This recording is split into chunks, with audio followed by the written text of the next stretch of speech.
আবারও একটা রেসিপি নিয়ে চলে এলাম। দেখো এখানে আমি 350 গ্রাম মাটন নিয়েছিলাম। আজকে রোববার ছিল, তো হঠাৎ করে একটু মাটন খেতে ইচ্ছা হলো, তাই নিয়ে চলে এলাম। এখানে চর্বি ছাড়াই মাটনটা ছিল। তো মাটনটা আমি প্রথমে নুন, হলুদ আর লঙ্কার গুঁড়ো দিয়ে আর ম্যারিনেট করে নিয়েছিলাম। সেখানে এই চামচে 2 চামচ মতো তেল দিয়েছিলাম।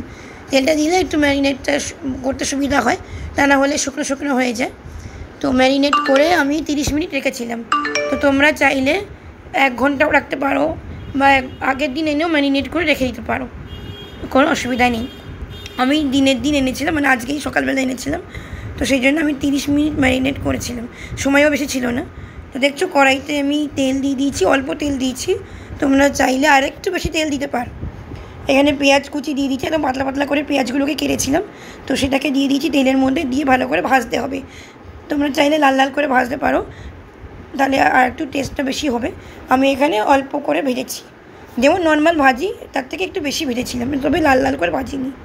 তার সঙ্গে আদা রসুন থেতো করে দিয়ে দিয়েছিলাম, আমার নিচে থেতো করে, আর 2টো লঙ্কা কুচো করে দিয়েছিলাম। তোমরা যে যেরকম ঝাল খাবে সেরকমভাবে লঙ্কাটা দিবি। তো আদা রসুন আর পেঁয়াজটা ভাজা হয়ে যাওয়ার পর আমি এর মধ্যে ম্যারিনেট করা মাংসটা দিয়ে দিয়েছি। মাংসটা দিয়ে ভালো করে কষিয়ে নিতে হবে, অল্প একটু জল দিয়ে ভালো করে কষিয়ে নিতে হবে।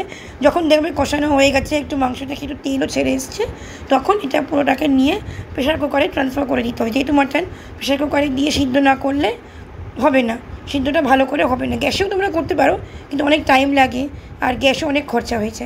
এর মধ্যে 2টো আলু দিয়ে দিয়েছিলাম। আমি আলুটা মাটনের সঙ্গে ভালো করে কষিয়ে নিয়েছি। তোমরা চাইলে আলাদা করে ভেজে নিতে পারো। তো সবটা কষানো হয়ে গেছে আমার পুরো মশলার সাথে। আমি এবার এর মধ্যে একটু দই দিয়ে দেবো। আমি টমেটো ব্যবহার করিনি, সেই জন্য আমি দই দিয়েছিলাম। এখানে দেখো এই অল্প করে দই দিয়েছিলাম। দইটাকে জল দিয়ে নুন দিয়ে ভালো করে ফেটিয়ে নিয়ে দিয়ে দিয়েছিলাম, দিয়ে ভালো করে মিশিয়ে নিয়েছি। নিয়ে আবার একটু জল দিয়ে ভালো করে সতে করে নিয়েছি পুরো জিনিসটাকে। নিয়ে তারপরে সেটাকে ট্রান্সফার করে দিয়েছি প্রেশার কুকারে। তোমরা চাইলে দই নাও দিতে পারো, যাদের দই পছন্দ নেই বা দই খাও না, তারা টমেটোও দিতে পারো। 2টো বড় বড় টমেটো পেস্ট করে এর মধ্যে দিয়ে দেবে। দইটা দিলে একটু ফ্লেভারটা আলাদা হয়, ভালো লাগে বেশ, সেই জন্য আমি দইটা দিয়েছিলাম।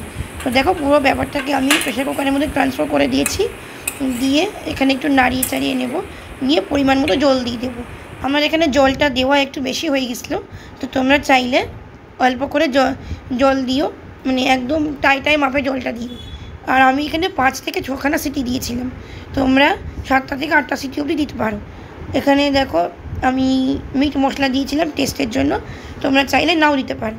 আর গোলমরিচের গুঁড়ো দিয়েছিলাম, যাতে ফ্লেভারটা একটু ভালো হয় আর ঝাল হয়। তো এই আর তারপর একটুখানি চিনি দিয়ে দিয়েছিলাম, যাতে একটু টক ভাবটা ব্যালেন্স হয়ে যায়, দইয়ের টক ভাবটা। তো হয়ে গেল আমার মাটনের ঝোল রেডি। তোমরা কে কে মাটন খেতে ভালোবাসো আমাকে অবশ্যই জানিও। রোববারে কে কে মাটন খেতে ভালোবাসো সেটাও আমাকে অবশ্যই জানাবে কমেন্ট করে। আমি জানি বাঙালিদের তো মাটনটা খুবই ফেভারিট, তাই বলে সবসময় তো খাওয়া হয় না, ওই মাসে একবার করে খাওয়া হয়েই যায়। তো দেখো আমার মাটনটা রেডি হয়ে গেছে। তোমরা কে কে আজকে রোববারে স্পেশাল কী লাঞ্চ করলে আমাকে অবশ্যই কমেন্ট করে জানাবে।